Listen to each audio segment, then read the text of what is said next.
How are we doing today? What's going on? Yes, we are back. Back with the old, or the new rather, the new forest map. So, let's do this. Mr. Drix, how's it going, man? You good? Right, let's see where we're at. What's going on? Starting off, do a bit of housekeeping. What is going on in the world of IceGrenade? What are we working on? Also, let me just start off by saying I'm feeling a lot better. Last week, I've been fighting off COVID. I think it's pretty good now. So, woohoo! Let's go, Mr. IceGrenade's immune system for fighting it off. Let's just yes. Thank you, thank you. But enough about me. Forget about that. Let's crack on and have a look and see what we're working on at the moment. So we're working on a few maps. This is the Forest Climb, the brand new map. This one here is the #1 priority. It is a quick little fun little challenge map that's going to be somewhat like the Arctic Ascent map if you play the Arctic Ascent map. So point to point challenge from the bottom to the top, but with a little twist. So it's basically you're lost in the forest and you're going to get out. But yeah, somewhat like Arctic Ascent. But in terms of how Arctic Ascent got thinner, so you start off like a thick boy path and then it gets thinner. This has got a monotone basically. So it's just it's exactly the same thickness all the way up. Can I say that normally? Right. Yeah, it's a good amount of thick. It's a nice thick path, okay? God damn it, why do I have to go there with my mind? Right, okay, we're good thickness. Yes. Also, moving on. Jamie, still #1 priority, okay? Working with Jamie on the Jamie London Zombies map. Why haven't you seen it in a little while? It's such a big project. I thought I've been really busy with work. I've been working like up to 60 hours a week the last few months, which has had to take priority. So unfortunately, yeah, I haven't been working on the Jamie map so much. But I have been doing little bits and pieces, okay? It hasn't been collecting dust. I've been working on it slowly in the background. Working on the shop mainly at the moment. And I've been sending messages to Jamie, and he liked the progress. So yeah, it's all good. We're gonna keep working on that.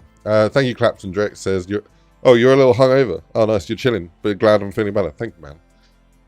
Let's get air horn for you. Let's do this. But yeah, Jamie, still #1 priority as well. If I zoom in, yeah, you can see it's #1 priority. They're shared #1 priority. The difference being that the Jamie map is, we're going for like a nice big map, you know, big map, big area, big thickness, a lot of, a big Easter egg, complex Easter egg, lots going on, should be a really, really fun map. I want to probably aim for this to be one of the best maps I make.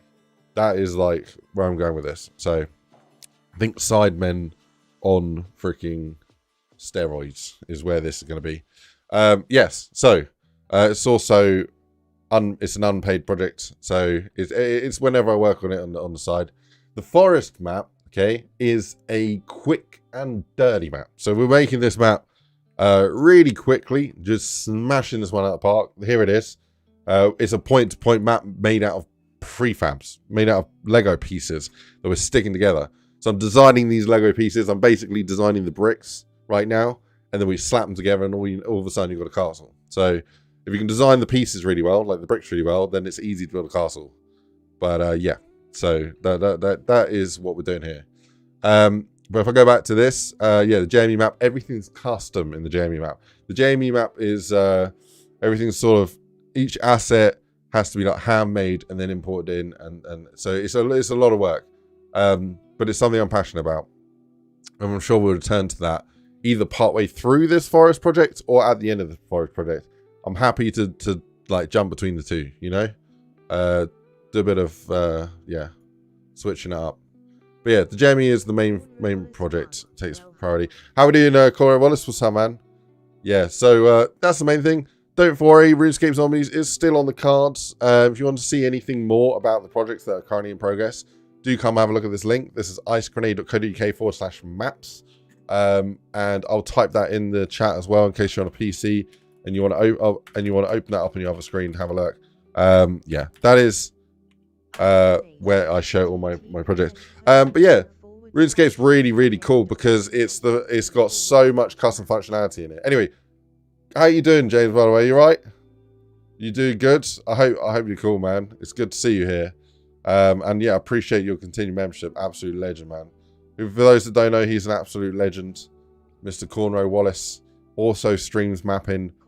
Actually works for Treyarch. So yeah, he actually makes Call of Duty. So super cool to have someone in the in-house, also, you know, in the community, who's passionate about it. So yeah, I'm doing good, man. Yeah, doing good. Just giving everyone a quick update before we get going here. So I do have a few projects on the go, and people do ask me, oh, what about this map? Oh, what about this map? And so that's what we're going to quickly do. This will probably take another 3 minutes, and then we're going to jump right in. But I'm doing great, man. Yeah, I'm feeling a lot better. Okay, last week I was feeling awful, and I was just fighting through it. And certain days were worse than others. Some days were not too bad, and then I would stream. But yeah, it was not great. Jurassic Park, another really fun project. We actually got like dinosaurs and dino anims and stuff running around. It is psycho. It's mad. I believe they're from Ark. So yeah, absolutely nuts. Huge thank to RDV for rigging those dinosaurs, and the map itself is looking pretty juicy. So yeah, it's going to be really fun. I'm really looking forward to it, but it's not highest priority. Jamie map will be done before anything with a 2 or higher priority rating. But yeah, you've got the view progress buttons here on the right. So if you are on a computer and you do follow the link that I put in the chat, you can click these buttons, and what it will do is actually load up the latest video. Some of them might not be the latest because I'm not very good at keeping on top of updating these links, and that's just the honest truth. Including that particular video there, that is not the latest one. But if you go on my channel and you type it in and you look at the date stamps, you'll be able to find the latest videos. But this shows you some progress, I guess. Anyways, Floor is Lava, not as much priority. Fun little project that we're making for Codename Pizza. Yeah, we'll see. Evil Castle, not so much priority. A few more here. And then here's some we've released recently. But anyways, enough of that. Let's close that bad boy. Yeah. So I said we're working on this new little project built with prefabs. Basically, I've built a palette. Okay, so this palette here, you can think of like an artist with their little board with different paints on it. They lay it all out, so they got things to work with. They go, oh, okay, I know I'm going to paint a sky. I want a bit of blue. Put some blue on a bit of wood, and they're ready to like start mixing up some colors and using these things. So doing the same thing here. These basically I made a straight section where if I actually hide the foliage, you can see a little bit better.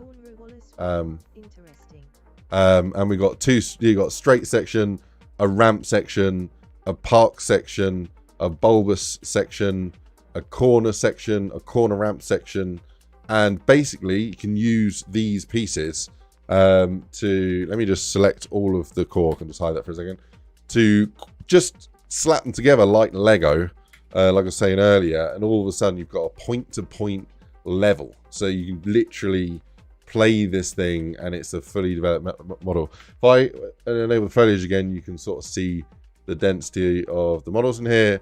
When using some trickery with Cork to keep the draw count low, so it's nice and performant. I'm getting over 200 frames playing this, even though they're like, if you're looking from the sky, you see like 5 mil tries, which yeah, keep that number below 2 and you're usually good. But yeah, so right here is yeah, so if I unhid the cork there. But anyways, yeah, so we're using some interesting performance techniques to keep the performance up. But this is the general aesthetic that we're going for here. So we've got a main path that is a pebble sort of stone, not pebble, but a stone track with muddy parts in it. And then you've got an obvious mud ridge where it switches over to grass, which is out of bounds. So your players are focused on where the path is. And it's quite considerate to a considerable amount of space for the player for a challenge map. But yeah, it's good. I've changed some things recently. I've changed some pro settings and some of my, like, how the edge is now has got no mod on it. I need to update that on all of the prefabs, and then it will look a lot more seamless. But yeah, you can see here where it goes from the main prefab player area to the Vista, which is, yeah, so you can, I'll just create like 2 or 3 different Vistas, and then I can swap those out, and just make it a little bit more jumbled up and a little bit less repetitive looking. And you can see areas that I haven't detailed so much and areas that are a little bit more detailed, where I've just spent a little bit more time placing grass and so forth. And we can make different variants to yeah, to make it look a little bit more varied and not so repetitious.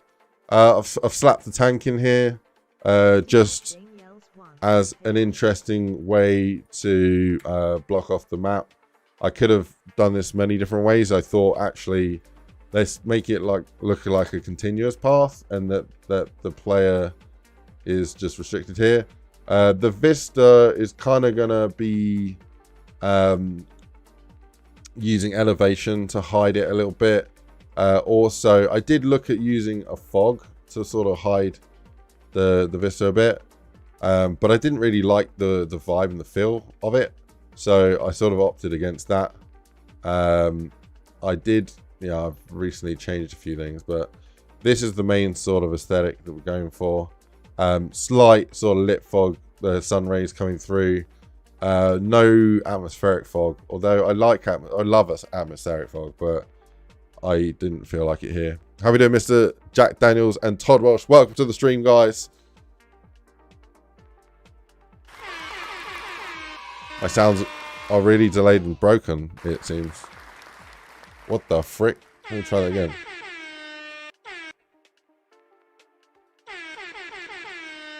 Hold on. I don't know why it's misbehaving, my bad. But yeah, I kind of like this. I'm not too sure about the look of the trees and the shadow. I need to play around with the probes a little bit more, and I have done for some of the corners. I don't really know how far I want to go with that. Also, the volume of trees. At the moment, I've started thinning it out a little bit. And I'll probably continue to do that. Just because I feel, yeah, it doesn't need to be that thick. And yeah, really doesn't need to be that thick.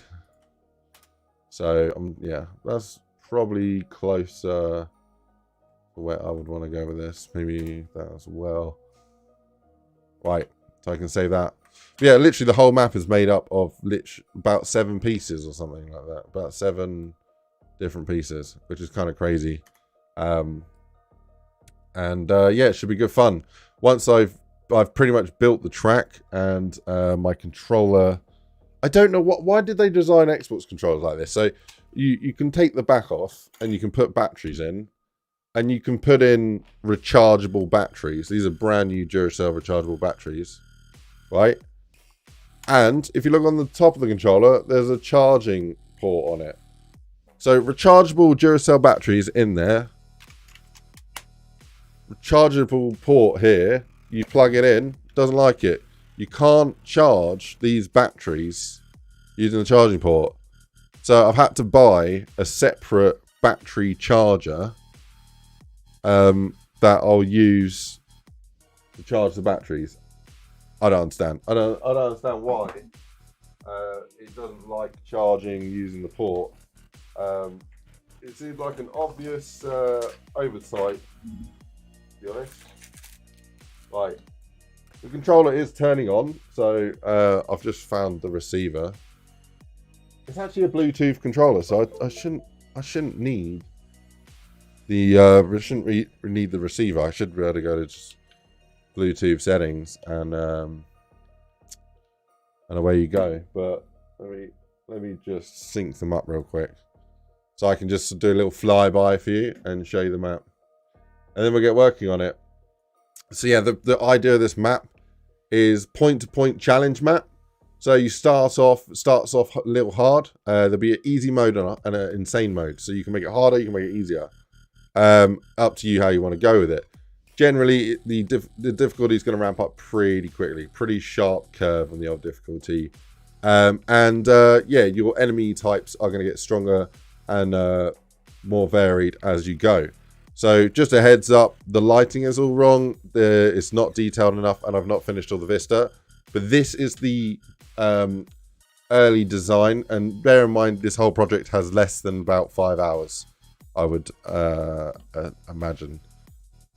Less than 5 hours? I think it's about less than 5 hours. I would have to add up the stream time to have a look. But yeah, if we carry on through here, so you start off going to the right, then going up a path, then it sort of levels out again.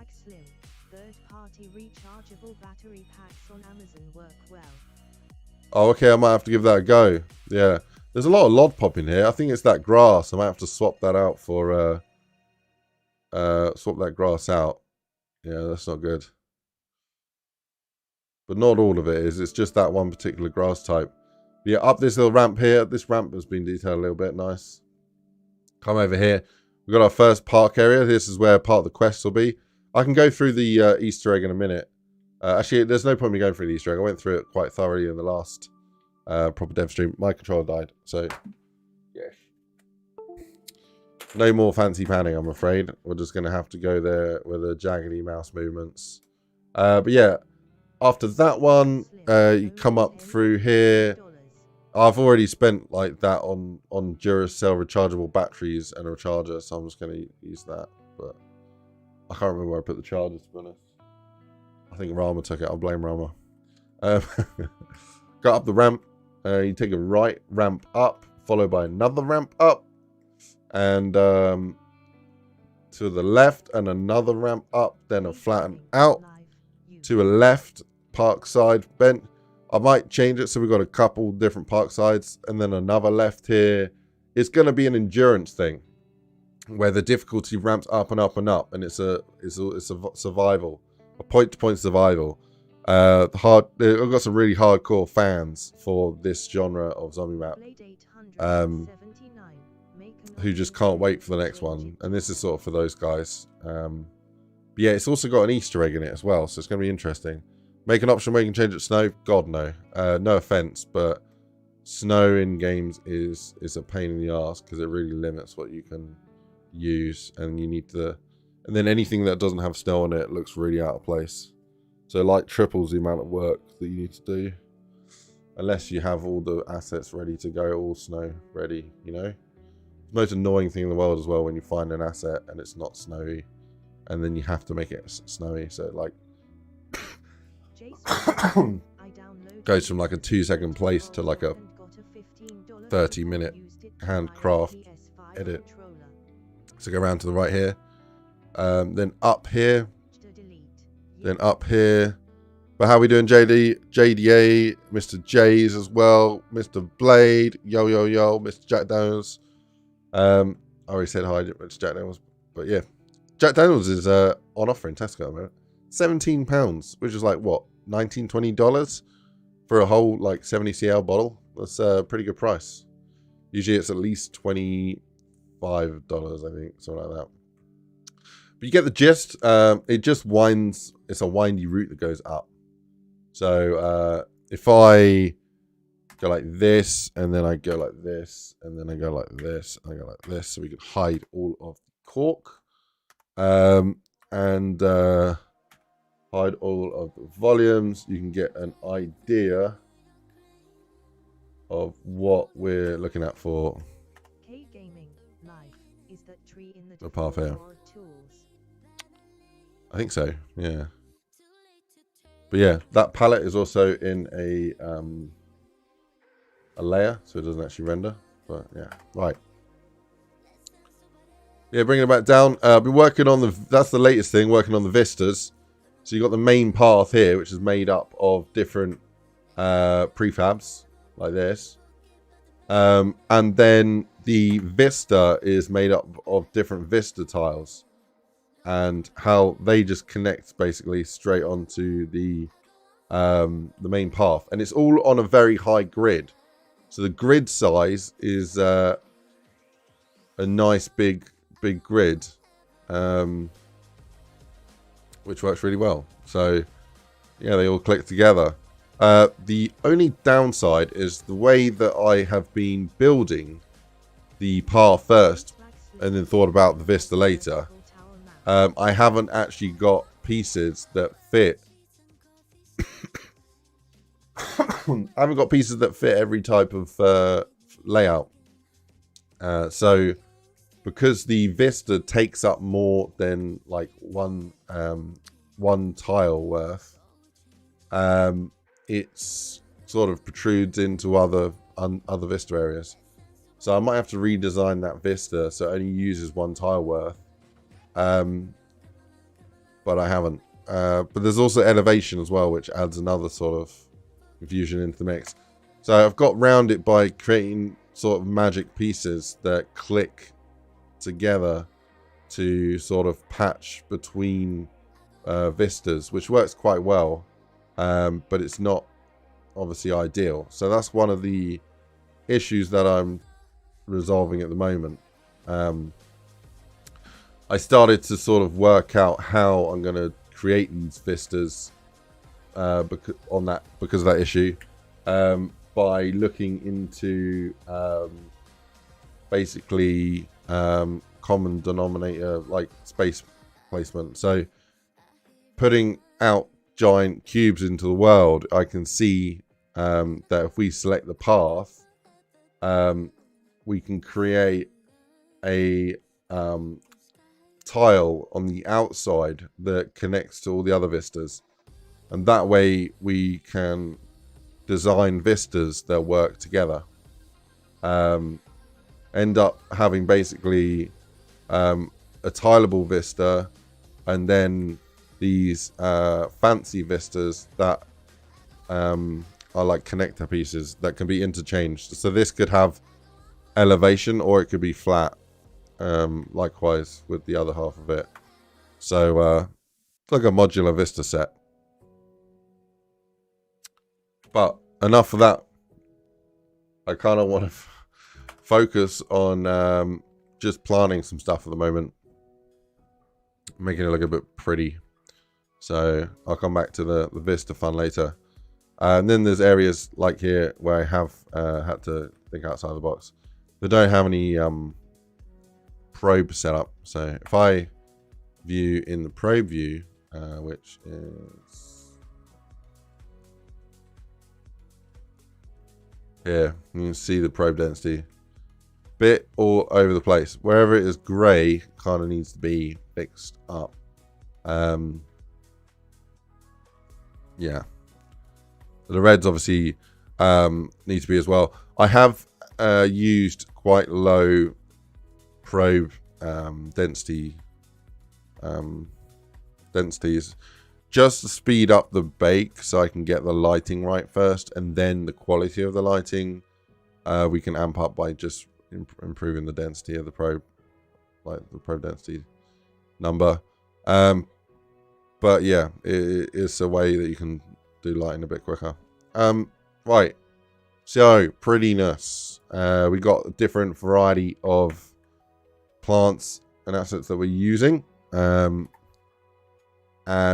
for good vibrant colors of things, so wider, a sort of wide palette. But if I go here, I'm just going to go and do add to favorites on all the ones that I am using in this prefab, because this bit of road here that we've built, I've made look nice and pretty, and I want to make sure that the other pieces like this bulbous one here uses the same foliage, because it wouldn't make any sense for it to use different foliage, and then you start having like consistency issues where things look different. Also, the density of trees is not just a line of sight, a blocker. It's not a huge problem in a map like this. You want to sort of force players into it being difficult because of zombies being in your player space, but also because it blocks the sunlight. So the sun rays coming down actually don't make it through the trees. And it's making a really sort of shady area, which, I mean, yeah, it looks okay, but I think it might look even better if we sort of break that up a little bit more, allow some more of the sunlight to come through, and might get a bit more of a, yeah, a more sort of varied feel. I think it'll look better. I think visually it'll look better. And yeah, for the more advanced players, we can place the spawners out there. And advanced players will be using the sort of a break in the trees to their advantage to be picking off the zombies through. So right away you can see here. Sorry if it's breaking up because I'm baking while streaming. So it does steal a lot of the GPU power, and my GPU is also what's used to run the stream. So I might be turning it to a robot right now. I don't really know. You have to tell me. But yeah, guys, if you haven't smashed a like on the video, please hit that like button. The light process is about halfway through right now, so hopefully it will fix itself in just about 20 seconds, 10 seconds.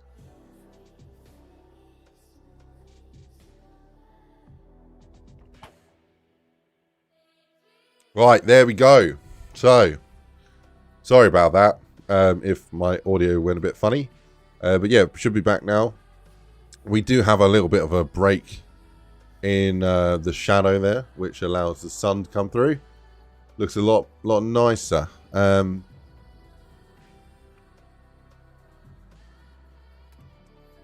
think. Anyways, I might need to play around with the lit fog so we get some cooler rays coming through.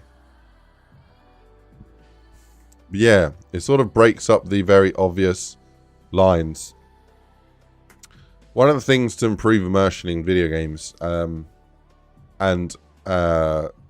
what's the word? Smoothing, not smoothing. To improve the sort of conjunction of models and stuff, is to try and break any sort of lines, because they look obvious. Like here's not a very good job where I've placed these patches here, and I can improve that further. And because you can see the sort of line here with your eye, you know, even though technically it's both grass, you can see that with your eye because of the very sudden change in the direction of the terrain there. That's not a good thing. You don't want to be able to see any edges with your eye. Where I've done a better job here with this texture, if I shift J, you can actually see the difference between the two meshes. So what I have selected right now is a custom terrain patch that sort of meets up with the tank to show sort of displaced soil. But where it's blue, it's just showing you that is the mesh that I've selected. Everything here that's not, sorry, where it's not green is underneath the mesh, so it's not visible. But the fact that you can't see this line when it's not selected is really good, because anyone playing this game won't be able to tell that it's actually made up of two separate bits, and it's a bit more immersive. So thumbs up for me in doing this particular patch. Thumbs down for this tree here. But this tree is also a prefab in the prefab, so I can alter this and fix it up, and it will fix it up in every instance. And it was sort of a rush, sort of gauging how I might want to make it look. So it was like a first draft type thing anyway, so we're not done with that yet. Anyhow, yeah, is what I'm saying making sense, and is it good, or shall I just shut up and do pretty stuff? I don't know. Yeah, what's everyone been up to this weekend? Do everyone have a good weekend? I don't know why I went into like teaching mode there. I should just go into shut the fuck up, you idiot mode, because that's what I'm good at. Right. That LOD settings. I don't know if that's the dodgy LOD. I might use this grass now, and then if it is a dodgy lod, I will... Delete. You're getting into the mind space while streaming.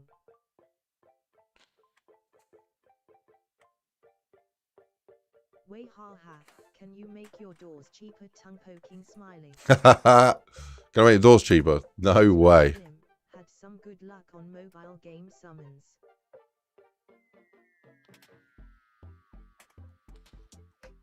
What's mobile game summons? But no, the day I make doors cheaper is the day I've failed in life.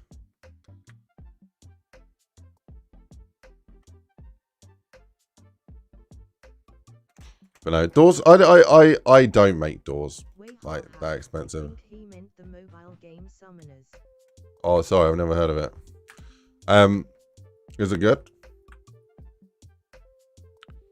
Yeah, no, I used to make doors really high price, like 5k and some whatnot. But now I don't. I think it's quite moderate. You know, I have doors starting at like 1,000, and then going up in 250 increments. Sometimes 500 increments, and then yeah, then I cap it at 5k. So I would say that is very reasonable, especially on a challenge map where the whole challenge is sort of trying to survive the length of the map. Okay. Hands down, yeah, 100%. I've messed up on when I made the Rainbow Revenge map. Okay, the doors go up to like friggin' 20, 30k or some crap. I can't even remember. Could be wrong. There was no order. It was full on chaos. So 100%, yeah, they were too expensive. But I've learned from that about 50 maps later, and I no longer make them painfully expensive like that. So the way I usually paint out grass and do foliage is I start off big and then I make my way down. Like, it's just how I work. I feel like it's the best way of doing things. Also, to keep things varied, like you don't ever want things to be ordered and straight in a line and stuff. You want it to make sense as well in terms of like real life where stuff would grow. Stuff grows where there's water availability as well. So that's why you don't get like trees on the top of mountains most of the time. And you get a lot more sort of vibrant stuff where it's closer to like water beds and rivers and stuff where water sort of collects. So you can use that to your advantage when you're like designing streams and stuff, and you can use like more like stream and river varied foliage. But for the sake of what I'm doing here, it doesn't matter too much. I just know that like this, you should have clearings and stuff, and you don't want the whole thing to be like thick vegetation. You don't want it to be like bare in places. You want a variety, really. Yeah, I like to start off thick, and then from there, I'll like start thinning it out. So I'll go to like the next one down, which off the bat always like this mesh does not mesh well. It doesn't sort of blend well with that grass on its own, but when you start adding the next grass in, that's when it works quite well. And I'm very careful, like here where I've planted this grass in the mud. I don't like doing that because I haven't got muddied grass. Like, that would be a good thing to do, is to create a grass asset that's got like a muddied part to it. That would look really cool. But I haven't got that, so I try and only put grass where I've painted the terrain grassy, you know? I like making sure, so where I've painted this terrain with a mud and a grass, like where it's really grassy is where I'll paint grass, and where it's a lot more muddy, like here, for example, I'll try and avoid placing grass there, or put like yeah, something that goes well there.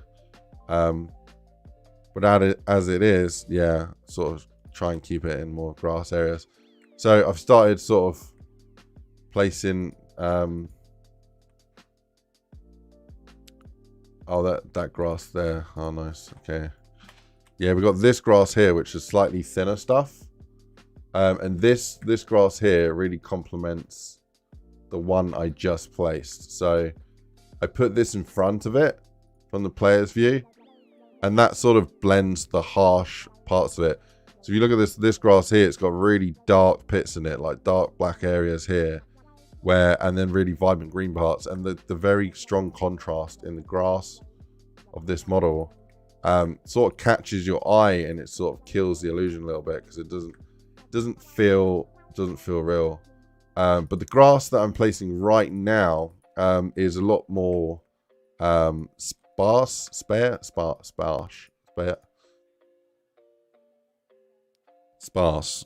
think that's the word I'm looking for. And a bit lighter, and it hasn't got the same darkness to it. So when you place it in front of this grass, it works really well to sort of break it up and really sort of blend in those models so that it looks more organic, more natural. But yeah, I don't go too crazy with this grass here. It's also a sort of grass that works quite well in this clearing here, so this little bits.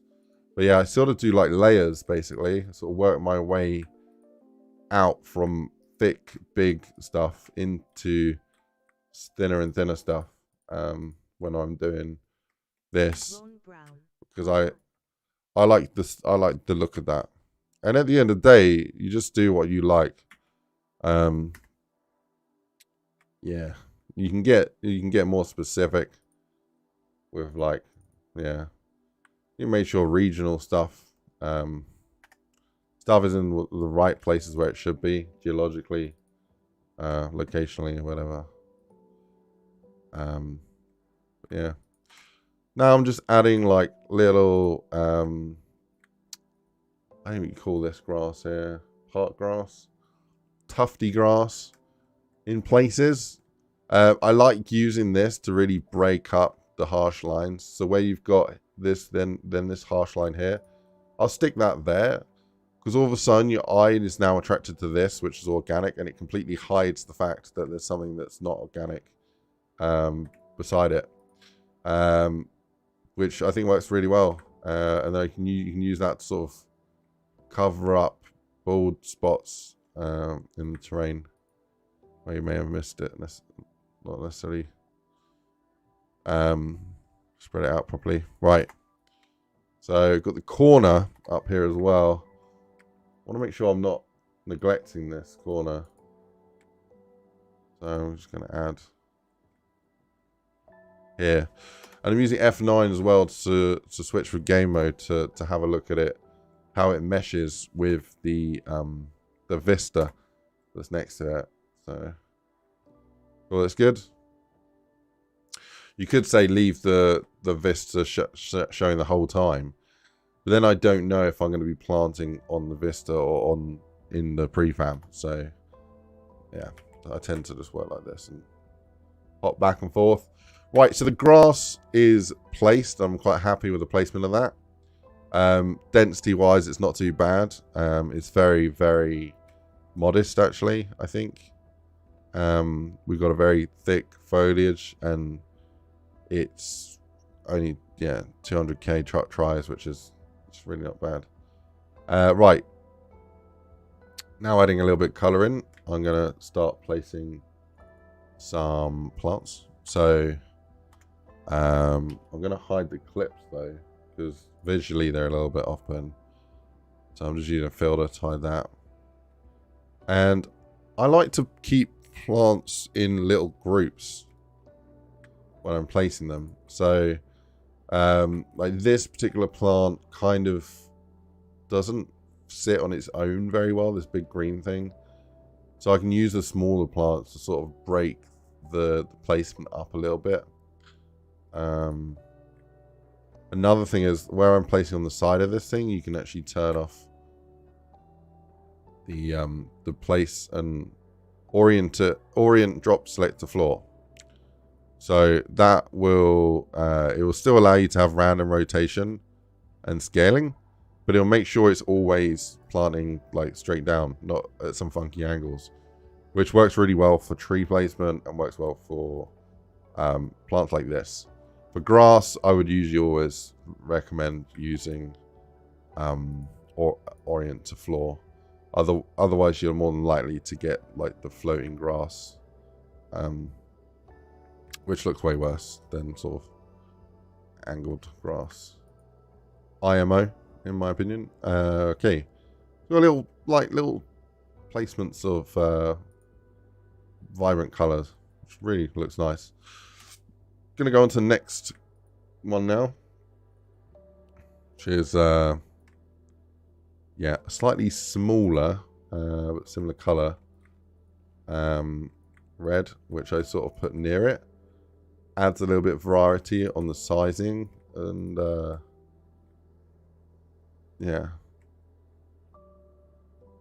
look at these. So that's pretty good, because everything in nature is a little bit all over the place. Nothing's ordered and nice. If it is ordered nice, it's done by humans most of the time. Right. Change the color, get a little bit of blue. I don't really want to put blue everywhere, because you don't want this to be sort of always, oh, there's always the blue and the red things. But little hints here and there is fine. Keeping it varied. Always want to try and avoid people being able to expect how things are placed. Keeping it like organic, natural, different. Yeah, Ron Brown, how we doing, man? You're right. So I'm going to go on to the next one here, which is the little yellow flowers. I like these little yellow flowers. I'm just going to place them in places that look like they need just a smidge more sprucing. I don't really have a great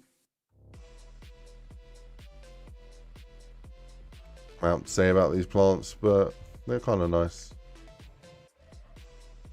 Yeah, it's quite cool. Right. Yeah, quite happy with that. I'm gonna say, oh yeah. This stuff here, love it. This is overused in a lot of new player maps. This pink bush, but I've never, because it's sort of overused, I avoid it, intentionally avoid it a lot. But it's a nice sort of punch of color, really is. Okay.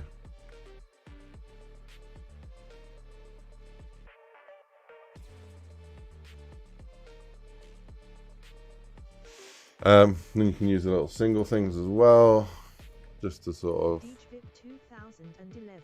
What maps is this? This is the forest maps. A little quick.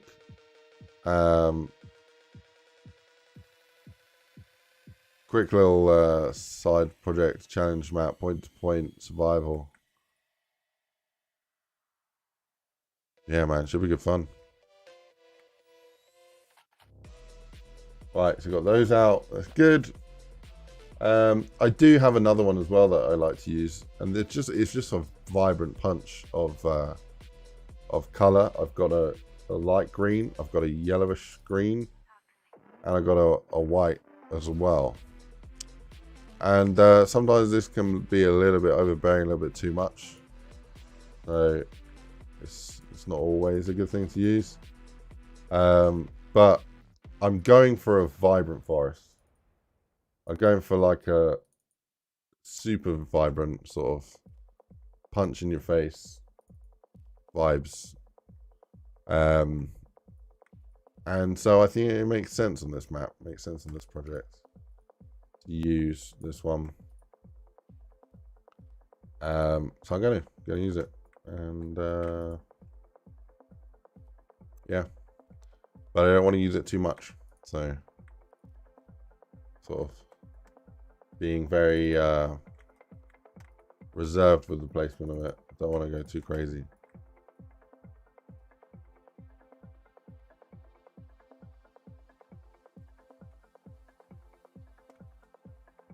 Right, let's do a tiny little patch here. Right, so all in all, we can go out of this, and now we've decorated the bulb section, which is this part. So wherever we've got that, because we've used the prefab system, it will now have detail. So I don't know where the next use of it is. So there should be a few bulb uses. Yeah, the name of the map's Forest Climb. It's the use of it, or the name of it.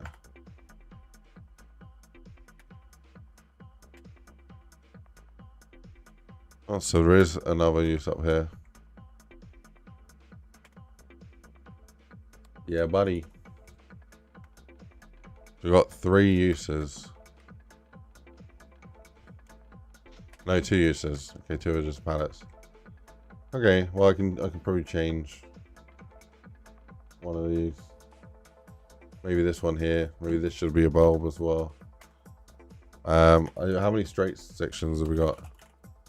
Oh, we've got quite a few straight longs. Okay, yeah, I'm gonna trade this one out with a bulb section. So this is the magic right here. That just in a couple clicks like that, I can replace an entire section. It looks really weird because it hasn't had the light baked yet, but I just need to bake the light and then that will look good again. But yeah, that is the benefit of building out prefabs using the correct origins. Same origin, just replace stuff out. But yeah, so we've detailed the long path, we detailed the little bulb section. Maybe we should do corner piece. I think the corner piece is used a lot, so gonna sort of do this one as well. So gonna chop these out so we can get a little bit more light punching through. In fact, I'm gonna leave that tree there. I'm gonna get rid of this tree and that tree and that tree, I think. So let's get over the top of the tree placements. Let that catch up. But yeah, how we doing, DJ VIP? DJ VIP?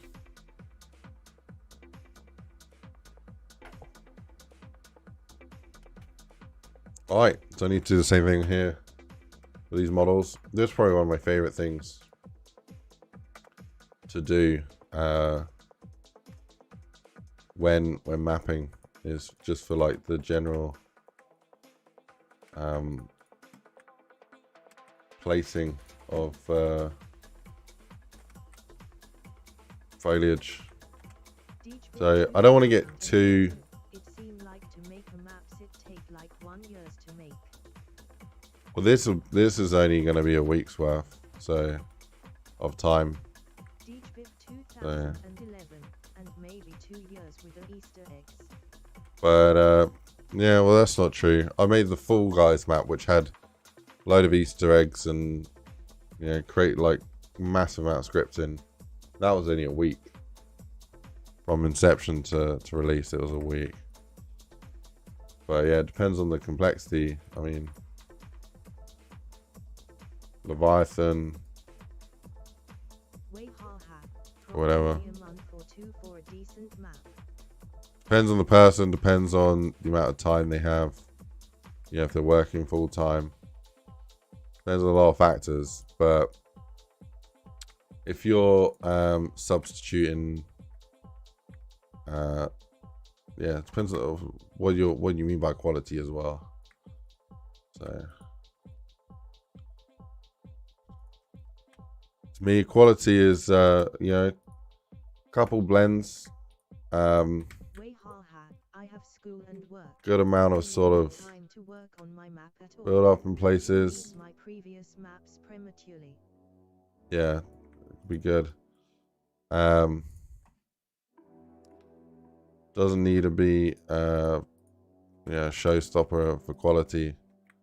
I mean, even Treyarch release maps that aren't like super perfect detail. You just have to look at the what do you call it? Chronicles. So Chronicles full of quick and dirty mapping. But it's good, man. It's acceptable. It's fine. You get some people that are so anal about like mapping that they just won't settle for any less than absolute perfection. And it's kind of, yeah, over the top, if you ask me. Most important factor in the map is that it's fun to play. You know, and if it looks crap, then yeah, it's difficult to sort of appreciate and enjoy a map. But it doesn't take much to make a good looking map. Doesn't need to be the next freaking. No, I meant anal. It has a non-rude meaning. Saying something's anal means that it's like out of its way, difficult, basically. Slim. Oh.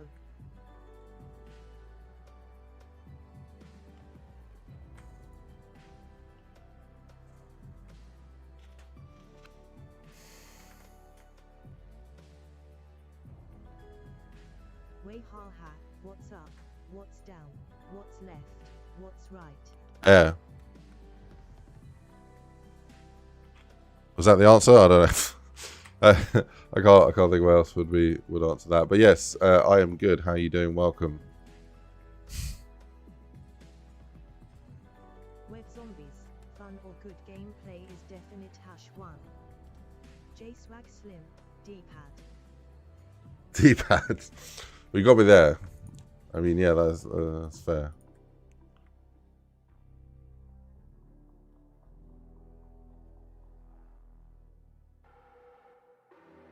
Yeah, gameplay's #1 for me. Gotta be fun to play. How it looks is good, but it's not the #1 factor.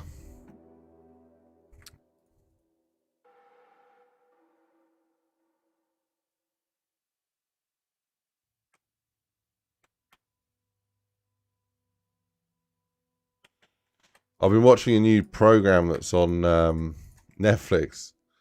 There's an American TV show. It's a new TV show. I think it's new anyway. It's called Bullshit. Pretty good.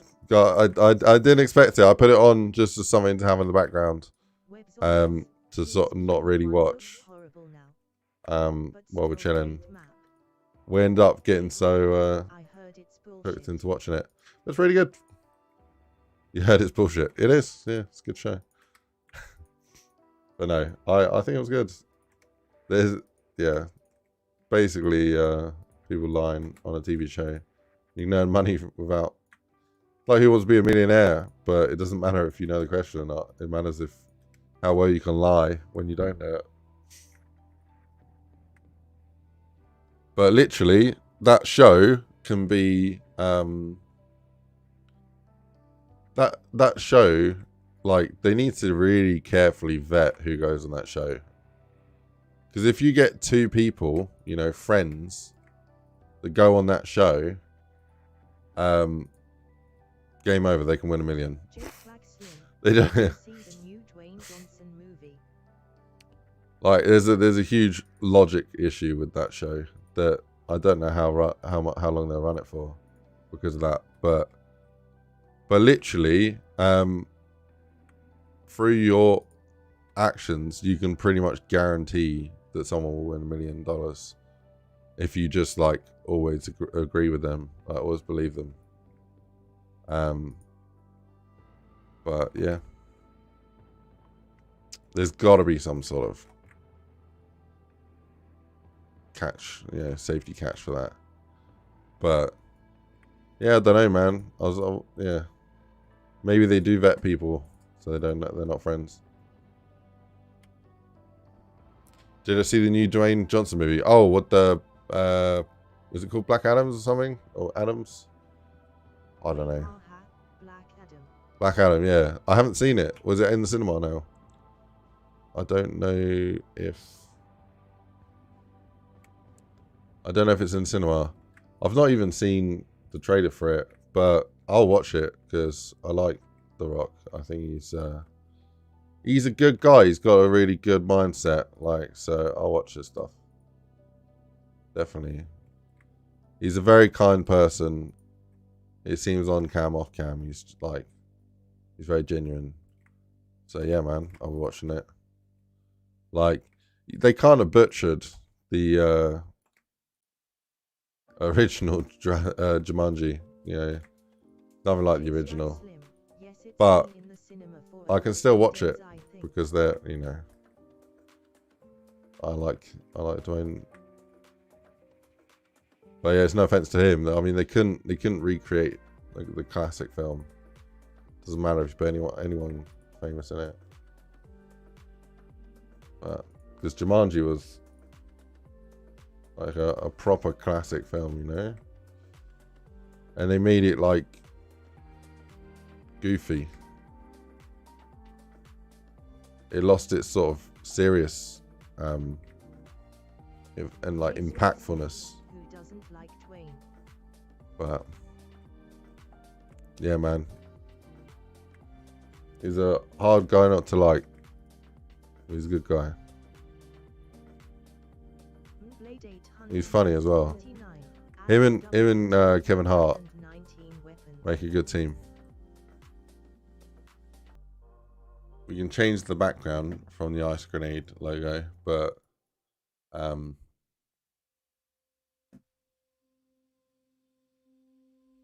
yeah, this is basically the plan. Stick something there.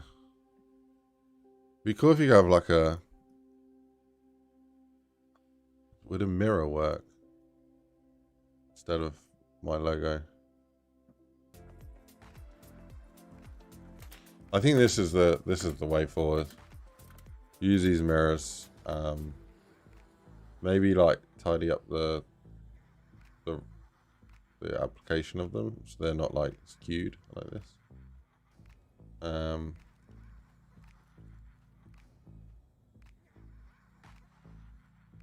then yeah, pretty good. Not bad frames. Pretty good frames.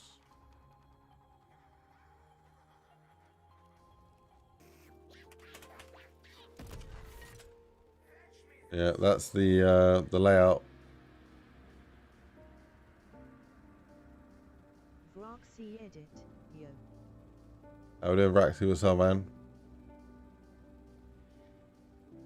Roxy edit, I like it.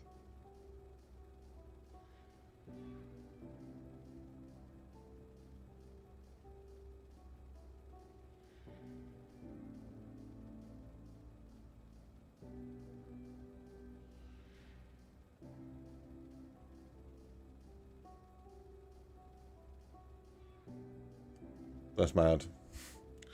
That's 8 times as well, and that took like 30 seconds or so. Walk through. Subscribe, Daniel. Yeah. Don't subscribe anyone if you're not subscribed. Like the video, do all the good stuff. I'll catch you guys on the next one.